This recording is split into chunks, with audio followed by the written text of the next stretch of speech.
अस्सलाम वालेकुम रहमतुल्लाह। तो बेटा फाइनली आज हमारे class 10th mathematics online booster course जो हमने अनाउंस किया था, आज उसकी पहली क्लास होने वाली है। एंड इस कोर्स की डिटेल्स आपके पास ऑलरेडी है। इन एडिशन टू दैट हम आपको एक पीडीएफ फॉर्म में एक जिस्ट देंगे आपको, ठीक है, जिसमें आपको सीक्वेंस ऑफ चैप्टर्स मिलेंगी कि हम कहाँ से स्टार्ट करेंगे एंड कैसे हम आगे प्रोसीड करेंगे। We will try to provide you a planner. उस प्लानर में क्या होगा आपके लिए, हम वो डिटेल्स मेंशन करके रखेंगे कि कौन सा यूनिट कितने लेक्चर्स में कवर होगा इंशाल्लाह। वो जिस्ट हम आपको दे देंगे। हो सकता है कि वो हम फिर वीकली जो है उस चीज़ को अपडेट करें, ताकि इसलिए कि हमारा ये 3 मंथ्स का कोर्स है। Hopefully we will try to complete in 3 months, मतलब 90 लेक्चर्स के आसपास। तो इस चीज को मद्देनजर रखते हुए एक स्ट्रेटजी के तहत आपको भी चलना पड़ेगा और हमें भी इंशाल्लाह। So without wasting any time आज हम स्टार्ट कर रहे हैं क्लास 10th का unit number 3, that's pair of linear equations in 2 variables.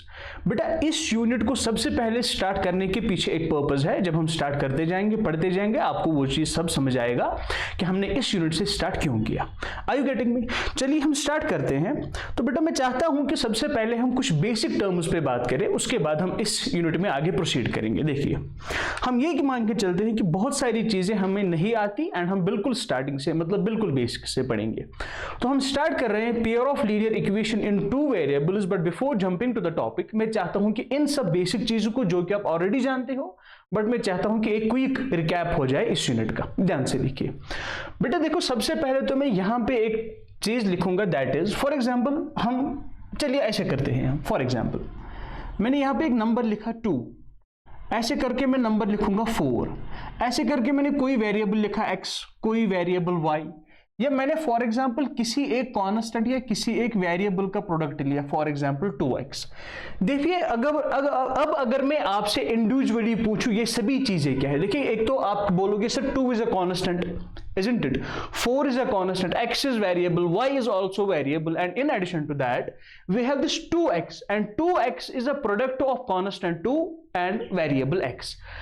अगर मैं आपसे इंडिविजुअली पूछूं इन सभी चीजों को आप क्या बोलेंगे? In the mathematical language these things are called terms. अगर हम इनकी इंडिविजुअली बात करेंगे हम इन पे, what are these things called? These are known as terms.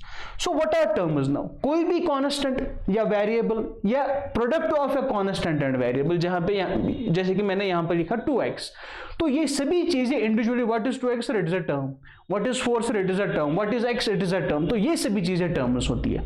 अब अगर मैं मान के चलिए फॉर एग्जांपल मैं किसी 2 टर्म्स को कंबाइन करूं, for example if I combine this constant 2 and this variable x, अब अगर मैं इसको कंबाइन करूं using any appropriate mathematical operation, for example मैं यहां पे लिखता हूं 2 + x, 2 + x, मैंने कांस्टेंट 2 एंड वेरिएबल x को आपस में कंबाइन किया यूजिंग द मैथमेटिकल ऑपरेशन, कौन सी? एडिशन वाली। मैं सब्ट्रैक्शन भी यहां पे कर सकता हूं। देखिए जब भी हम किसी कांस्टेंट एंड किसी वेरिएबल को आपस में कंबाइन करेंगे using appropriate mathematical operation like this 2 + x, 3 + y, 4 + t, 5 + t, इस कॉम्बिनेशन को बोलेंगे हम अलजेब्रिक एक्सप्रेशन। ध्यान से देखिए, इस कॉम्बिनेशन को बोलेंगे हम algebraic expression. So what is an algebraic expression? Combination of variables and constants using appropriate mathematical operations is known as exactly algebraic expressions. अब हम एक स्टेप आगे बढ़ेंगे। अगर मैं किसी algebraic expression में, चलिए मैंने यही algebraic expression ली 2 + x, अगर मैं किसी भी algebraic expression में इक्वालिटी साइन इंट्रोड्यूस करूं, किसी भी algebraic expression में मैंने इक्वालिटी साइन इंट्रोड्यूस की, so that algebraic expression becomes algebraic equation। Algebraic equation, या मैं इस चीज को सिंपली एक इक्वेशन भी बोल सकता हूं। ध्यान से सुनिए मैंने क्या बताया आपको। अगर मैं किसी भी अलजेब्रिक एक्सप्रेशन में इक्वालिटी साइन को इंट्रोड्यूस करूं, that algebraic expression becomes an equation. तो यहां पे 2 + x is an algebraic expression, but 2 + x = 10 ये अलजेब्रिक एक्सप्रेशन भी है in addition of being algebraic expression, इसलिए कि मैंने यहां पे इक्वालिटी साइन इंट्रोड्यूस की। This algebraic expression becomes algebraic equation. यहां तक क्लियर? अब ध्यान से देखिए, किसी भी इक्वेशन के 2 साइड्स होते हैं, एक तो हमारा होता है left hand side and right hand side, ठीक है, with the equality sign in between them. तो ये चीजें आपने क्लास 6, 7, 8 तक पढ़ रखी है। अब हम यहां से आगे बढ़ेंगे।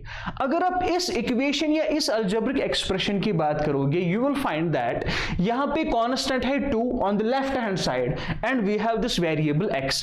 इस पूरी इक्वेशन में 2 + x = 10। आप देखोगे यहां पे there is only one variable and the variable is x। तो आप बोलोगे it is an equation in one variable and value of that variable वो हम निकाल सकते हैं। फॉर एग्जांपल अगर मैं इसमें ट्रांसपोजिशन मेथड करूं, क्या मुझे x की वैल्यू 8 मिलेगी, जैसे कि हमने 8th में पढ़ा था। मेथड ऑफ ट्रांसपोजिशन करोगे आप या बैलेंसिंग मेथड करोगे, किसी भी मेथड से आपको यहां x की वैल्यू मिल जाएगी। अब हम इससे आगे बढ़ते हैं। फॉर एग्जाम्पल अगर मैं ऐसे करके लिखूं 2 + x, में वही एक्सप्रेशन आगे बढ़ा रहा हूं। अगर मैं ऐसे करके लिखूं 2 + x + 3y = 10। अब इस इक्वेशन पे आप देखोगे, देखिए एक तो है constant 2 on the left hand side, यहां पे दो वेरिएबल्स है, एक वेरिएबल x एंड एक variable y। So I can definitely say this algebraic equation is in 2 variables, that is x and y। यहां तक क्लियर हुआ? Constant, variable, algebraic expression, equation, equation in one variable, equation in 2 variable, आपको समझ आया। अब यहां से हम आगे बढ़ेंगे, ध्यान से सुनिए। अगर आप इन दो इक्वेशंस को कंपेयर करोगे, देखिए यहां पे x की पावर क्या है, x is raised to power 1। देखो जिसका कोई नहीं होता उसका 1 होता है, उसका 1 होता है। देखिए x की पावर है यहां पे 1, इस x की पावर है 1, इस y की पावर भी है, शाबाश 1। ये 3 इसकी कोएफिशिएंट है। These are 2 different things. For example अगर मैं आपको यहां पे रफ वर्क में करके समझाऊं, देखिए अगर मैं लिखूं ऐसे करके 3x, या मैं लिखूंगा यहां पे 2y, so it is actually 3 × x। ये 3 जो है ना, it is in relationship of multiplication with this x। बात समझ आ रही है कि नहीं आ रही? तो relationship of multiplication with this x, इस 3 को हम बोलेंगे it is coefficient of x। Variable quantity के साथ जो भी कांस्टेंट नंबर मल्टीपल होगा, that number is known as coefficient. तो यहां पे y की कोएफिशिएंट है 2, ये आपने 8th में पढ़ा था। चलिए अभी मैं आपको समझा रहा था कि इसकी पावर है 1, इसकी पावर भी है 1, इस वेरिएबल की पावर भी है 1। मैं यहां पे कोई और एक इक्वेशन लिखता हूं, फॉर एग्जांपल 2x² + 4 = 10। यहां पे देखोगे इस इक्वेशन में जो वेरिएबल है, द वेरिएबल x, उस x की पावर है 2। समझ आ रहा है कि नहीं आ रहा है? चलिए और एक हम लिखते हैं, फॉर एग्जांपल 2x³ + 3y² + 4 = 10। मैं रैंडमली कुछ इक्वेशंस ले रहा हूं यहां पे। अब आप इस इक्वेशन में देखोगे x की पावर है 3, y की पावर है 2। समझ आ रहा है कि नहीं आ रहा है? चलिए अब मैं जो चीज आपको समझाना चाहता हूं वो ये है, अगर आप इस वाली इक्वेशन को देखोगे तो पावर इज 1। क्या इसमें कोई और वेरिएबल है? नहीं है। तो क्या इस इक्वेशन की हाईएस्ट पावर 1 है? मैं ये बताना चाहता हूं कि जितनी भी वेरिएबल्स इस फर्स्ट इक्वेशन में है उनके पावर्स की बात हो रही है। अगर मैं इस इक्वेशन की बात करूं, एक वेरिएबल है x, दूसरा वेरिएबल y, x की पावर भी 1, y की पावर भी 1, तो इस पूरी इक्वेशन की हाईएस्ट पावर 1 होगी। समझ आ रहा है कि नहीं आ रहा है? अब हम यहां पे बढ़ेंगे, x की पावर 2, तो इस इक्वेशन की हाईएस्ट पावर है 2। अब अगर आप इस इक्वेशन को देखोगे 2x³ + 3y² + 4 = 10, यहां पे आप देखोगे कि x की पावर है 3, y की पावर है 2। इस पूरे इक्वेशन में वेरिएबल्स की जो हाईएस्ट पावर होगी, क्या वो 3 होगी? Isn't it? इस वाली इक्वेशन में देखिए इस वेरिएबल की पावर है 3, इस वाले वेरिएबल की पावर है 2। तो इस पूरी इक्वेशन में जो भी वेरिएबल्स है, अगर मैं आपसे पूछूं उनकी हाईएस्ट वैल्यू कहां तक जाती है, तो हाईएस्ट वैल्यू 3 तक जाती है। समझ आ रहा है? अब यहां पे हम ये चीज डिकोड करेंगे कि जो highest power of N algebraic expression होती है, हाईएस्ट पावर ऑफ किसी पॉलिनोमियल की बात करोगे, किसी इक्वेशन की बात करोगे, किसी एक्सप्रेशन की बात करोगे, तो highest power is known as degree. Highest power is known as degree. शाबाश। अब अगर किसी चीज की, किसी इक्वेशन की डिग्री 1 होगी, तो उस इक्वेशन को बोलेंगे हम लीनियर इक्वेशन। ये चीज मैं चाहता हूं कि आपको समझ आए। जिसकी हाईएस्ट डिग्री 1 होगी उसको हम बोलेंगे लीनियर। एक हाईएस्ट डिग्री की बात हो रही है। फॉर एग्जाम्पल अगर मैं यहां पे ऐसे करके लूं x² + y = 10, यहां पे y की पावर 1 है, x की पावर 2। आप बोलोगे सर क्या ये लीनियर इक्वेशन है बिकॉज y की पावर 1 है?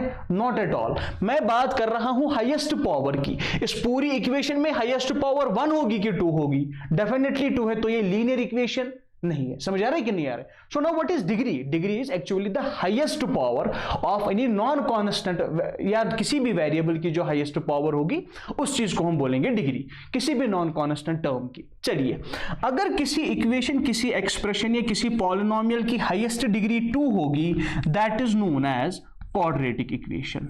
तो उसको बोलेंगे हम शाबाश क्वाड्रेटिक, हाँ क्वाड्रेटिक इक्वेशन। समझ आ रहा है कि नहीं आ रहा है? किसी इक्वेशन की पावर हाईएस्ट डिग्री 3 होगी, so that is known as cubic equation. किसी की डिग्री 4 होगी, किसी की डिग्री मतलब किसी एक्सप्रेशन, किसी पॉलिनोमियल, किसी इक्वेशन की, यहां पे मैं स्पेसिफिकली बात कर रहा हूं इक्वेशंस की, किसी भी इक्वेशन की हाईएस्ट पावर 4 होगी तो that is known as biquadratic, biquadratic equation. आप क्लास 10th के एंड आते आते या क्लास 11th के फर्स्ट पेपर तक आपको सिर्फ इन्हीं 4 टाइप्स ऑफ इक्वेशंस के साथ डील करना होगा। नाउ आई होप कि आप पहचान पाओगे इनमें से कौन सी लीनियर इक्वेशन है, कौन सी क्वाड्रेटिक है, कौन सी क्यूबिक है, कौन सी बाइक्वाड्रेटिक है। अगर मैं इसकी बात करूं, इस वाली इक्वेशन की, तो क्या ये लीनियर होगी? इसकी बात करो x की पावर 1, 3 y की पावर 1, तो हाईएस्ट पावर 1 होगी तो ये भी लीनियर है। इसकी बात करूं मैं x is raised to power 2, इस इक्वेशन की हाईएस्ट पावर 2 है तो दिस इज क्वाड्रेटिक। अब मैं इसकी बात करूं, it is 2x cube plus 3y square, इस वेरिएबल की पावर 3, इस वेरिएबल की पावर 2, तो हाईएस्ट पावर 3 गई, this is also known as, ये बनी हमारी क्यूबिक। यहां पे मैं बात करूं इस वाली इक्वेशन की, it is again quadratic. Now I hope कि आपको लीनियर इक्वेशन समझ आ गया होगा, क्वाड्रेटिक कौन सी होती है, क्यूबिक कौन सी होती है, बाइक्वाड्रेटिक कौन सी होती है। कोई डाउट यहां तक? अब आगे बढ़िए। चलिए, मैंने अब आपको लीनियर इक्वेशन तो समझाया, अब आपने देखा क्या ये लीनियर इक्वेशन है? Yes, it is a linear equation. तो ये वाली लीनियर इक्वेशन कितने वेरिएबल्स में है? एक ही वेरिएबल है, दैट इज x, तो it is a linear equation in one variable and the variable quantity here is x। समझ आ रहा है कि नहीं आ रहा है? अब मैं यहां से आगे बढ़ता हूं, let me right something here, जैसे कि मैंने यहां पे लिखा 2x plus 3y plus 4 equals 10। क्या ये अलजेब्रिक एक्सप्रेशन है? यस। क्या ये अलजेब्रिक इक्वेशन भी है? इक्वालिटी साइन है? यस। यहां पे मैं देखूंगा क्या x की पावर 1, क्या y की पावर 1, क्या इस पूरी इक्वेशन की हाईएस्ट पावर 1 होगी? यस और नो? तो हाईएस्ट पावर 1 होगी, तो मैं बोल सकता हूं it is a linear equation, it is a शाबाश लीनियर इक्वेशन। बट इस लीनियर इक्वेशन में कितने वेरिएबल्स है? 1 और 2, तो 2 वेरिएबल्स है, it is a linear equation in 2 variables. समझ आ रहा है कि नहीं आ रहा है? समझ आ रहा है कि नहीं आ रहा है? यहां तक कोई डाउट? अब मैं चाहता हूं कि आप और एक चीज समझो। फॉर एग्जांपल, ये जो मैंने ली ना, चलिए मैं इस इक्वेशन को नाम देता हूं इक्वेशन फर्स्ट। अगर मैं इक्वेशन फर्स्ट की बात करूं, इक्वेशन फर्स्ट क्या है मेरे पास? इक्वेशन फर्स्ट इज, मैं यहां पे लिखता हूं 2 प्लस एक्स इक्वल्स 10। अगर मैं यहां से x की वैल्यू निकालूं, चलो लेमैन लैंग्वेज में समझते हैं यार, 2 को मैं कौन सा नंबर ऐड करूं ताकि 10 बने, तो वो नंबर होगा 8, तो x की वैल्यू यहां पे 8 है। या मैं इसको ट्रांसपोजिशन मेथड से भी कर सकता हूं, x is equal to 10 minus 2, तो x की वैल्यू मुझे मिली 8। अब क्या समझे? अगर आपके पास कोई linear equation in one variable होगी, आपको उसका सॉल्यूशन मिल जाएगा, मतलब आपको x की वैल्यू एक कांस्टेंट नंबर मिल गई, दैट इज 8, तो आप इस चीज को सॉल्व कर सकते हो। अब अगर मैं इस वाली इक्वेशन को लूं, जिस इक्वेशन का नाम रखा मैंने इक्वेशन सेकंड, देखिए अगर मैं यहां से x की वैल्यू निकालूं, देखिए the equation is 2x plus 3y plus 4 equals 10। अगर मैं यहां से x की वैल्यू निकालूं, मैं पहले 2x को वहीं पे रखूंगा, 10 को अपनी जगह। देखिए ये plus 4 left hand right hand side में जाएगा तो माइनस 4 बनेगा। अरे यस और नो? तो 2x की वैल्यू, अब ये प्लस 3y भी यहां से है तो यहां जाएगा तो it will become minus 3y। क्या 2x equal to 6 minus 3y मिला? अब मुझे x की वैल्यू चाहिए कि x की वैल्यू 6 माइनस 3y अपॉन 2 मिला मुझे। यस और नो? ये जो है ना x equal 6 minus 3y upon 2, अगर आपको यहां पे नहीं दिख रहा तो मैं यहां से फिर से लिखता हूं, x की वैल्यू मुझे 6 माइनस 3y अपॉन 2 मिली। आप देखोगे कि x की वैल्यू तो मुझे मिली but in terms of y, ये नंबर दिख रहा है आपको? हाँ परफेक्टली, x की वैल्यू मुझे मिली इन टर्म्स ऑफ y। अब अगर मैं यहां से y की वैल्यू निकालूं तो मैं इस प्लस 4 को ट्रांसपोज करूंगा, फिर 2x को ट्रांसपोज करूंगा, फिर 3 को बैलेंसिंग करने के लिए डिवीजन करूंगा, तो मुझे x की वैल्यू मिलेगी इन terms of y and y की वैल्यू मुझे मिलती है इन टर्म्स ऑफ x। यस और नो? कोई डाउट यहां तक? वहां से आ जाओ। ओके बेटा, यहां तक कोई डाउट? अब आप क्या समझे यहां पे? देखिए linear equation in one variable होगी तो कांस्टेंट वैल्यू मिलेगा, सॉल्व हो जाएगी। But linear equation in two variable मिलेगी तो उस एक इक्वेशन को सॉल्व करके हमें कांस्टेंट वैल्यूज नहीं मिलेगी। दैट इज वाई कि आप देखोगे ये जो आपका यूनिट है, it is not linear equation in two variables, it is pair of linear equation in two variables. जब आपके पास दो इक्वेशंस होंगी तब जाके आप उस इक्वेशन का सॉल्यूशन निकाल सकते हो। मतलब आप उस चीज को, मतलब उन दोनों वेरिएबल्स की वैल्यू तभी निकाल पाओगे जब आपके पास दो इक्वेशंस होंगी। एंड सारा खेल इन्हीं दो वेरिएबल्स का है। पूरे चैप्टर में हम इन्हीं दो वेरिएबल्स की वैल्यू निकालेंगे। क्या अब आप इस chapter pair of linear equations in two variables की हेडिंग समझे? देखिए मैंने हर पार्ट इसका डिस्कस किया। मैंने इक्वेशन समझाया, मैंने लीनियर इक्वेशन समझाया, टू वेरिएबल्स समझाया। आफ्टर दैट मैंने ये भी समझाया कि पेयर क्यों होनी चाहिए। देखिए एक ही इक्वेशन होगी तो सोल्यूशन नहीं मिलेगा हमें, it has to be a pair. Pair में होगा तब जाके सॉल्व करेंगे हम, दोनों वेरिएबल्स की वैल्यू तब जाके मिलेगी। यहां तक कोई डाउट आ रहा है आपको? कोई डाउट? पक्का? डन। देखिए अब हम यहां से आगे बढ़ेंगे। चलिए, आपको कुछ नोट करना है पॉज करके नोट कर सकते हो, और you can simply take a screenshot. Okay, I am going to erase it now. चलिए यहां से ये पूरा क्लियर हुआ ना, ये चीज ध्यान से देखिए। अब मैं इसको इरेज करता हूं तो हम आगे बढ़ेंगे। अब हमारी बात आएगी इस चैप्टर की जो हेडिंग है pair of linear equations in two variables पे हमने जब बात की, अब हम इससे आगे बढ़ेंगे। देखिए आप क्या समझे कि हमेशा दो वेरिएबल्स होंगे, और जो मैंने पेयर की बात की ना, आप ये चीज समझिए, अगर हमारे पास कोई इक्वेशन होगी उसमें वेरिएबल्स होंगे x एंड y, तो जो उसकी दूसरी इक्वेशन होगी उसमें भी वेरिएबल्स x एंड y ही होनी चाहिए। इट इज नॉट पॉसिबल कि पेयर के एक इक्वेशन में एक पेयर ऑफ वेरिएबल्स होगा, दूसरी इक्वेशन में दूसरा पेयर ऑफ वेरिएबल्स होगा। चलिए मैं आपको यहां से समझाता हूं, आगे हम बढ़ेंगे। देखिए अगर मैं फॉर एग्जांपल कोई इक्वेशन लेता हूं 3x plus 2y plus 4 equals 10, ये मैंने एक इक्वेशन ली। दूसरी इक्वेशन लेता हूं मैं 7x plus 4y minus 6 equals 10 नहीं इक्वल्स 0 लेता हूं मैं। ट्रांसपोज करना पड़ेगा फिर से, ये 6 है यहां पे, ठीक है। चले मैं मान के चलता हूं this is equation first, and मैंने ये मान के चला दिस इज इक्वेशन सेकंड। तो जनरली इक्वेशंस जो सभी होंगी, पेयर ऑफ लीनियर इक्वेशंस जो भी होंगे इसी फॉर्म में होंगे, वो इसी फॉर्मेट में मिलेंगे आपको। अगर अब हम जनरली बात करेंगे जनरल स्ट्रक्चर क्या होता है, मैं जनरल स्ट्रक्चर की बात करूंगा। कोई भी pair of linear equation is of the form a1x plus b1y plus c1 equal 0। यह है हमारा पहला इक्वेशन या पहली इक्वेशन। कन्वेंशन के साथ चलेंगे तो दूसरी इक्वेशन है we have a2x plus b2y plus c2 is equal to 0। ये रही हमारी equation number second. This is general form of pair of linear equations in two variables. What is a1?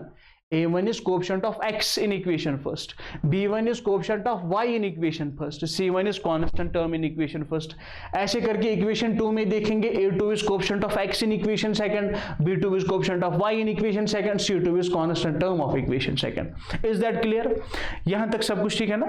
Are you getting me? शाबाश। चलिए ये जो a and b हो गए ना, a and b ये सभी नॉन जीरो रियल नंबर्स होंगे। समझ आ रहा है कि नहीं आ रहा है? नॉन जीरो रियल नंबर्स होंगे। चलिए आगे बढ़ते हैं।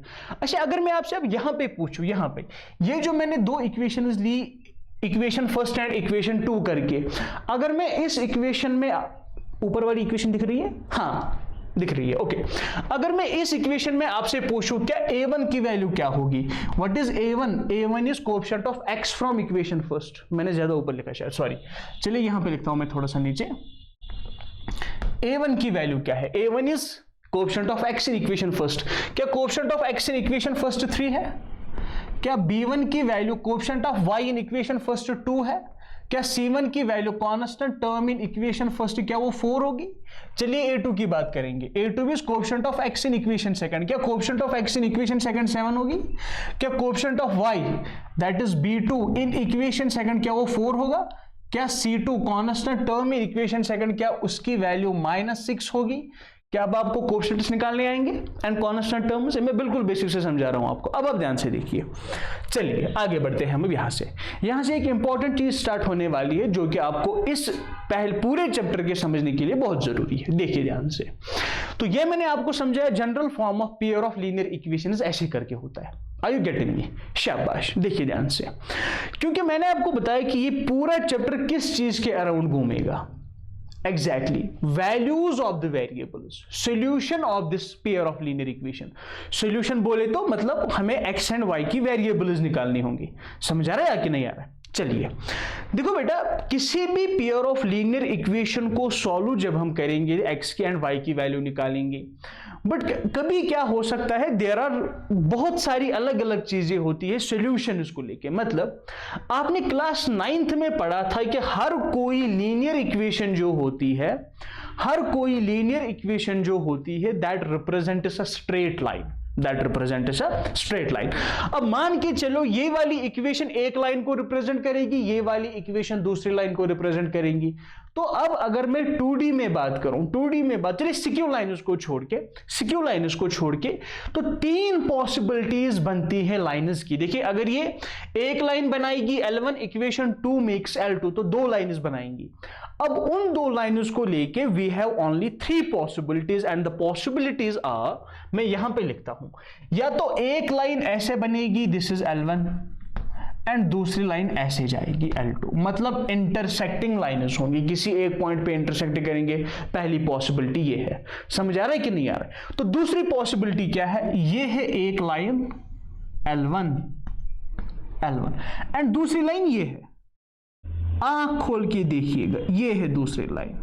क्या मतलब L1 and L2 they coincide, coincident lines जिनको हम बोलते हैं।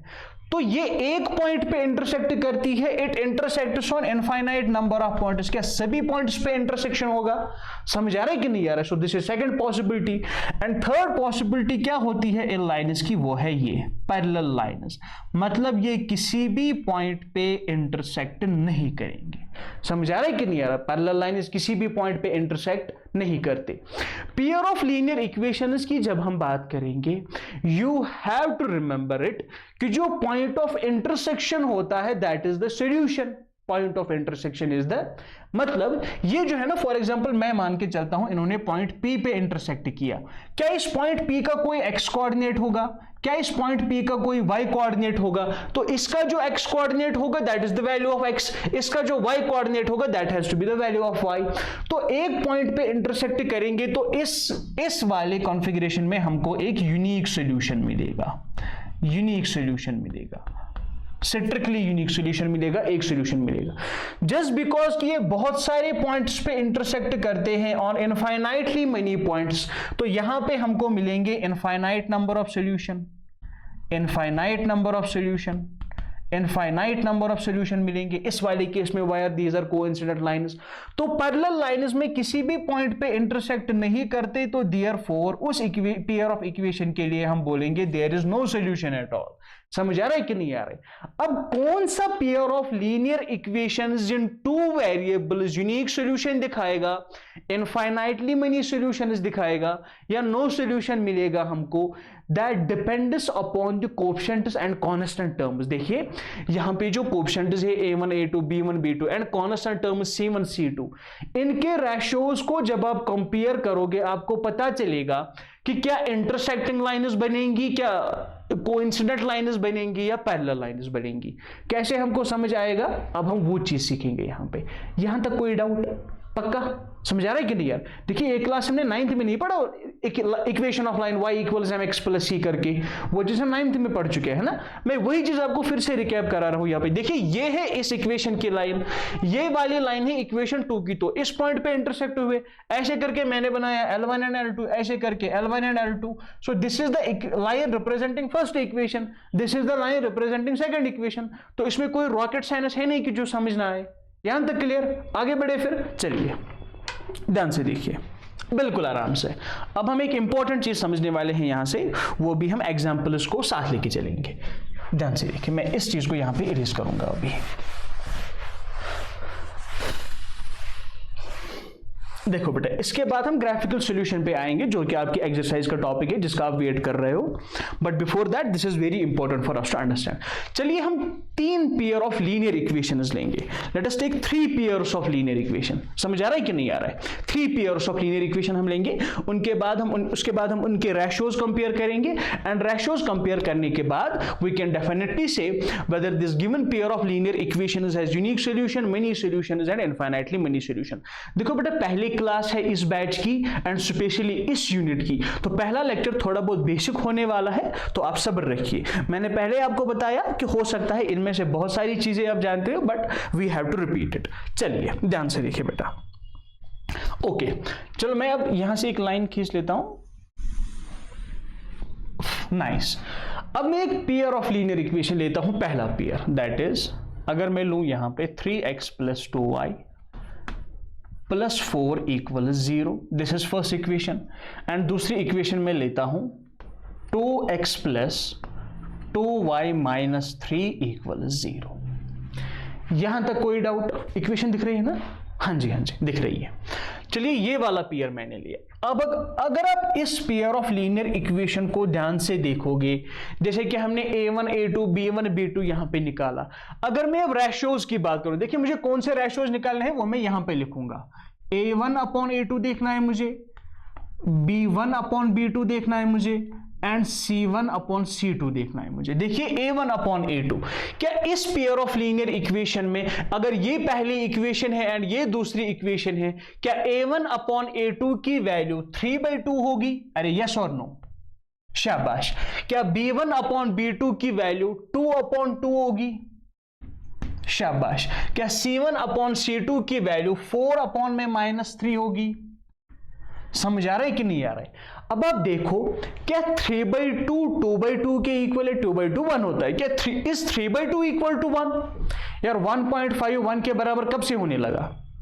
तो नहीं है। तो यहां पे आप बोल सकते हो हियर a1/a2, ध्यान से देखिए, a1/a2 is not equal to b1/b2। a1/a2 is not equal to b1/b2। समझ आ रहा है कि नहीं आ रहा है? तो इस केस में a1/a2 is not equal to b1/b2। जब भी आपको ये कॉन्फ़िगरेशन मिलेगी where a1/a2 is not equal to b1/b2, तो आपको ये वाला पेयर ऑफ लाइन्स देखने को मिलेगा that intersects eight a point. तो कोइंसिडेंट लाइन्स बनेंगी इसकी। कौन सी लाइन्स बनेंगी? सॉरी, इंटरसेक्टिंग लाइन्स बनेंगी। मैं बोल कुछ और रहा हूं, लिख कुछ और रहा हूं। तो इंटरसेक्टिंग लाइन्स बनेंगी, इंटरसेक्टिंग एट अ पॉइंट। तो इंटरसेक्टिंग लाइन्स सिर्फ एक पॉइंट पे इंटरसेक्ट करेंगे आपस में, तो इनका जो है एग्जैक्टली वन सॉल्यूशन मिलेगा हमको, दैट इज यूनिक सॉल्यूशन मिलेगा। यूनिक सॉल्यूशन आपको दिख रहा है जो मैं लिख रहा हूं?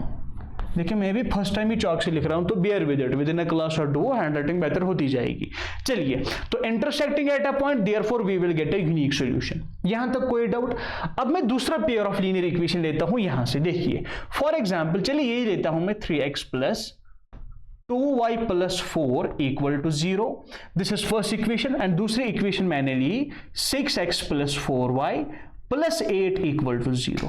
अगर आप इस पेयर ऑफ लीनियर इक्वेशन में a1/a2, b1/b2 and c1/c2 compare करोगे, यू विल फाइंड दैट क्या a1/a2 की वैल्यू 3/6 होगी?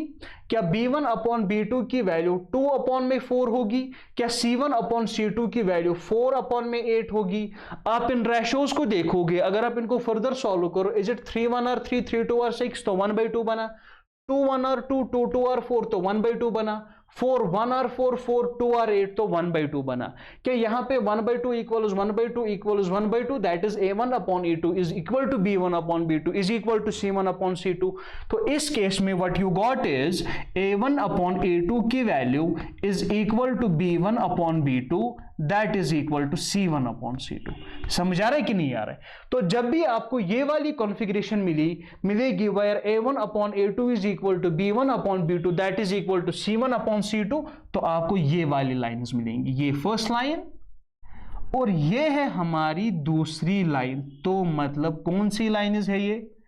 Coincident lines. कोइंसिडेंट लाइन्स किन पॉइंट्स पे इंटरसेक्ट करते हैं? इनफाइनाइटली मेनी पॉइंट्स पे। तो इनफाइनाइट सॉल्यूशंस मिलेंगे हमको इस केस में। ये चीज आपने हमेशा याद रखनी है। समझ आ रहा है कि नहीं आ रहा है? तो आगे बढ़ा जाए। अब हम लास्ट पेयर लेते हैं इसका, वो ये है 3x plus 2y plus 4 equal to 0। चलिए मैं दूसरी इक्वेशन लेता हूं 6x plus 4y plus 3 equal to 0। अब अगर आप यहां पे a1 upon a2, b1 upon b2 and c1 upon c2 compare करोगे, क्या a1 अपॉन a2 की वैल्यू 3/6 मिलेगी? देखो बेटा, मैं यहां से आपको एक एक पॉइंट दिखाता हूं, आगे जब हम एक्सरसाइज करेंगे तो बिल्कुल एक रफ्तार में चलेंगे। समझ आ रहा है कि नहीं आ रहा है? शाबाश। क्या a1 अपॉन a2 की वैल्यू 3/6? क्या b1 अपॉन b2 की वैल्यू 2/4? क्या C1 अपॉन C2 की वैल्यू 4/3? अब मैं इसको फर्दर सॉल्व करूं, क्या 3 1 r 3 2 r 2 1 r 2 2 r? अब ये रैशनलाइज तो होगा नहीं आगे, तो I can say that 1/2 is equal to 1/2, that is not equal to 4/3। तो मतलब यहां पे कौन सी कॉन्फ़िगरेशन मिली? What we got here is a1 upon a2, ध्यान से देखिए, is equal to b1 upon b2, but that is not equal to c1 upon c2। किसी ने पूछा सर आपने यहां पे c1 अपॉन c2 तो कंपेयर किया ही नहीं। बेटा, जब आपको inequality a1 upon a2 and b1 upon b2 के बीच में ही मिले, you don't need to proceed forward. अब c1 upon c2 equal to हो या ना हो, एक ही बात है। तो वो चीज हमारे काम की नहीं है। बेटा, आर यू गेटिंग मी और नॉट? समझ आ रहा है कुछ? ओके, चलिए आगे बढ़ते हैं। अभी यहां तक समझ आया? तो मैं इस वाली कॉन्फ़िगरेशन की बात कर रहा था, जब आपका a1 upon a2 equals b1 upon b2 is not equal to c1 upon c2, तो तब जाके आपको ये वाली कॉन्फ़िगरेशन मिली ऐसे करके। तो ये कौन सी लाइन्स है? These are parallel lines. तो पैरेलल लाइन्स किसी भी पॉइंट पे इंटरसेक्ट नहीं करते, therefore for this pair we will have no solutions. इनका कोई भी सॉल्यूशन आपको नहीं मिलेगा। बेटा, क्लियर हुआ यहां तक? कोई डाउट? पक्का? आगे बढ़े अभी। अब ध्यान से देखिए बेटा, आप ये चीज समझो कि किसी भी पेयर ऑफ लीनियर इक्वेशन के लिए, किसी भी पेयर ऑफ लीनियर इक्वेशन के लिए अगर हमको एट लीस्ट वन सॉल्यूशन मिलेगा, मतलब किसी पेयर ऑफ लीनियर इक्वेशन के एट लीस्ट एक सॉल्यूशन मुझे चाहिए। क्या मुझे इस केस में एट लीस्ट एक सॉल्यूशन मिलता है? यस। क्या मुझे इस केस में एट लीस्ट एक सॉल्यूशन मिलता है? यस।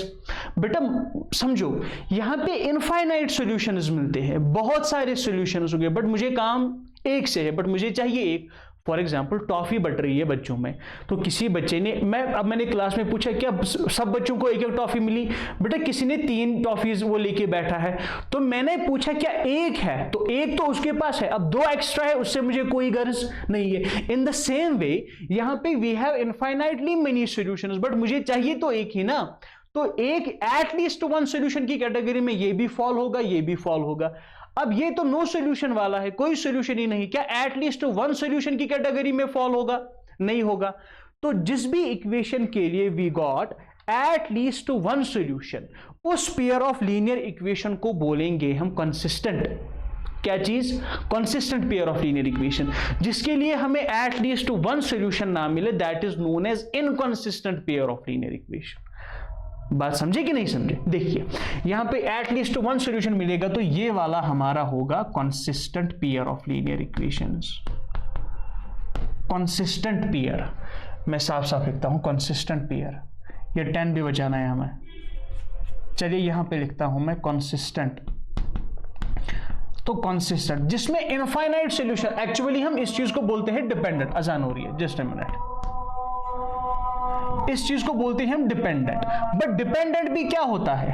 हमेशा डिपेंडेंट जो होता है that is also consistent. Dependent consistent ही होता है, क्योंकि एट लीस्ट वन सॉल्यूशन वाली कैटेगरी में तो ये फॉल होगा, जिसमें कोई सॉल्यूशन नहीं मिलेगा उस चीज को बोलेंगे हम शाबाश इनकंसिस्टेंट। बेटा यहां तक आपको समझ आया? देखो अगर अब हमें यूनिक सॉल्यूशन या इनफाइनाइटली मेनी सॉल्यूशंस वाला पेयर मिलेगा, so we can definitely say that इस पेयर ऑफ लीनियर इक्वेशन के लिए this pair is known as consistent. तो कंसिस्टेंट पेयर होगा। अब अगर ऐसे करके नहीं होगा, नो सॉल्यूशन मिलेगा, तो इनकंसिस्टेंट बनेगा वो। समझ आ रहा है कि नहीं आ रहा है? कोई डाउट यहां तक? पक्का?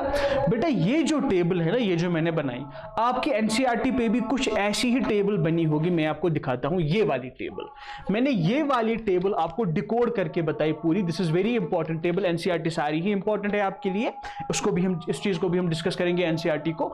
बट ये टेबल आपने समझनी है। Intersecting coincident parallel line is unique solution, infinitely many solution, no solution, consistent and inconsistent. तो कंसिस्टेंसी तक हमने बात कर ली यहां तक। अभी बेटा यहां तक कोई डाउट आ रहा है? पक्का? क्लियर हुआ? क्या मैं इस चीज को इरेज करूं? If you want to write it, आप लिख सकते हो आराम से पॉज करके, या तो आप इसका स्क्रीनशॉट भी ले सकते हो। यहां तक क्लियर?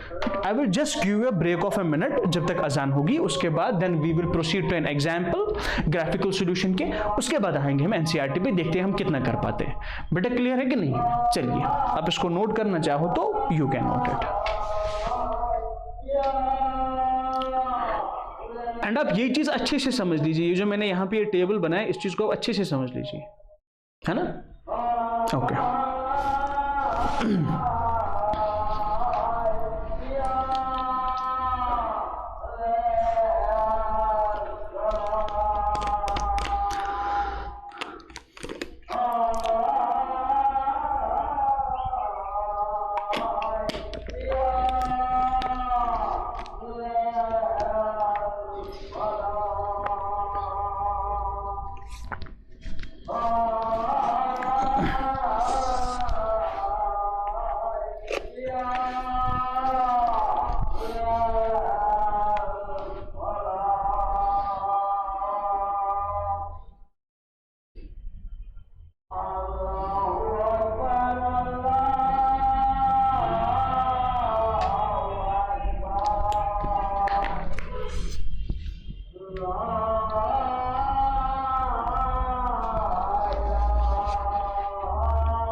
तो चलिए इरेज करते हैं अभी इस चीज को। बेटा अब हम आएंगे ग्राफिकल सॉल्यूशन पे। किसी भी पेयर ऑफ लीनियर इक्वेशन के बारे में जब हम उसके ग्राफिकल सॉल्यूशंस पे बात करेंगे, जब भी हम उसके ग्राफिकल सॉल्यूशंस पे बात करेंगे, मतलब पहले हम चेक करेंगे क्या उसका यूनिक सॉल्यूशन है कि नहीं। अगर यूनिक सॉल्यूशन होगा तब जाके हमको एक्स एंड वाई की वैल्यू मिलेगी। अगर वो ऐसा पेयर हुआ जहां पे हमें कॉन्फ़िगरेशन मिली a1/a2 is equal to b1/b2 that is not equal to c1/c2, तो वो कौन सा ये पेयर होगा? हाँ जी, वही वाला पेयर जहां पे हमको नो सॉल्यूशन मिलता है। तो उस चीज के लिए हमको ग्राफिकल सॉल्यूशन से क्या मिलेंगी? Parallel lines. तो इंटरसेक्ट जिस पॉइंट पे करेंगे वही पॉइंट जो है उनका सॉल्यूशन होगा। मतलब उस पॉइंट का जो एक्स कोऑर्डिनेट होगा वह एक्स की वैल्यू होगी, उस पॉइंट का जो वाई कोऑर्डिनेट होगा वो वाई की वैल्यू होगी। समझ आ रहा है कि नहीं आ रहा है? चलिए हम बात करेंगे अभी। अगर हम आपको एक एग्जांपल दे यहां पे एंड उसके बाद मैं आपसे पूछूं whether the pair is consistent और इनकंसिस्टेंट, या उसका यूनिक सॉल्यूशन होगा, इनफाइनाइटली मेनी सॉल्यूशन होगा, क्या सॉल्यूशन होगा उस चीज का, तो वो आपने निकालना है। चलिए पहले मैं इस चीज को थोड़ा सा यहां पे ठीक कर लूं। ये 10 था क्या? हाँ जी। चलो अभी हम एक एग्जांपल करते हैं। So example we have x plus y minus 3 equal 0। x plus y minus 3 is equal to 0। ये है हमारा first pair of this linear equation. मैंने ज्यादा ऊपर लिखा, नहीं दिख रहा है। Second equation we have 2x plus 3y minus 7 equal 0। 2x plus 3y minus 7 equal to 0, ये रही हमारी दूसरी इक्वेशन। बेटा अगर आप इस पेयर ऑफ लीनियर इक्वेशन में a1/a2 कंपेयर करोगे, क्या इसकी जो है कोफिशिएंट 1 है, क्या इसकी कोफिशिएंट 2 है, क्या ये a1/a2 की वैल्यू 1/2 होगी? बेटा मैं यहां से रफ वर्क में दिखा रहा हूं आपको। क्या a1/a2 की वैल्यू 1/2 होगी? क्या b1 की वैल्यू b1 है, y की कोफिशिएंट 1 है यहाँ पे, b2 यहाँ पे y की कोफिशिएंट है 3, क्या b1/b2 की वैल्यू 1/3 होगी? आपने कभी सुना है कि 1/2 is equal to 1/3? Therefore for this pair of linear equation we can definitely say here, मैं लिखूंगा ऐसे करके, हियर a1/a2 शाबाश is not equal to b1/b2। जब हमारा ये केस होगा, here a1/a2 is not equal to b1/b2, so हमें क्या चीज मिलेगी यहां पे? तो इनकी जो लाइन्स होंगी, so line is representing above equations, line is representing above equations, शाबाश, line is representing above equations are intersecting, तो वो लाइन्स जो होंगी इंटरसेक्टिंग होगी। एंड जिस पेयर ऑफ लीनियर इक्वेशन के लिए लाइन्स इंटरसेक्टिंग होगी, दे हेंस जिस पेयर ऑफ लीनियर इक्वेशन के लिए लाइन्स इंटरसेक्टिंग होगी, तो हमें क्या मिलेगा? Unique solution. तो हमें उस चीज के लिए मिलेगा यूनिक सॉल्यूशन। तो अब हम यूनिक सॉल्यूशन निकालेंगे यूजिंग ग्राफिकल मेथड। बेटा दो टाइप्स ऑफ मेथड्स होते हैं किसी भी पेयर ऑफ लीनियर इक्वेशन को सॉल्व करने के लिए। एक होता है हमारा, शाबाश, एग्जैक्टली, ग्राफिकल मेथड, और एक होता है हमारा अलजेब्राइक मेथड। कोई डाउट? चलिए इस चीज को सॉल्व करेंगे अभी। तो यूनिक सॉल्यूशन है, मैं लिखूंगा यहां पे फ्रॉम इक्वेशन फर्स्ट। बेटा मैं दोनों इक्वेशंस को y equals mx plus c की फॉर्म में लेके आऊंगा फ्रॉम इक्वेशन फर्स्ट। मैं आपको पहले बताऊंगा कि लाइन्स कैसे ड्रॉ करनी है हमें, ठीक है? चलिए, तो क्या पहली equation x plus y minus 3 equal 0 है, विच इम्प्लाइज में यहां से y की वैल्यू निकालूंगा। बेटा मैंने इस -3 को ट्रांसपोज किया, यहां से +3 बना। इन द सेम वे मैंने x को ट्रांसपोज किया तो यहां से -x बना।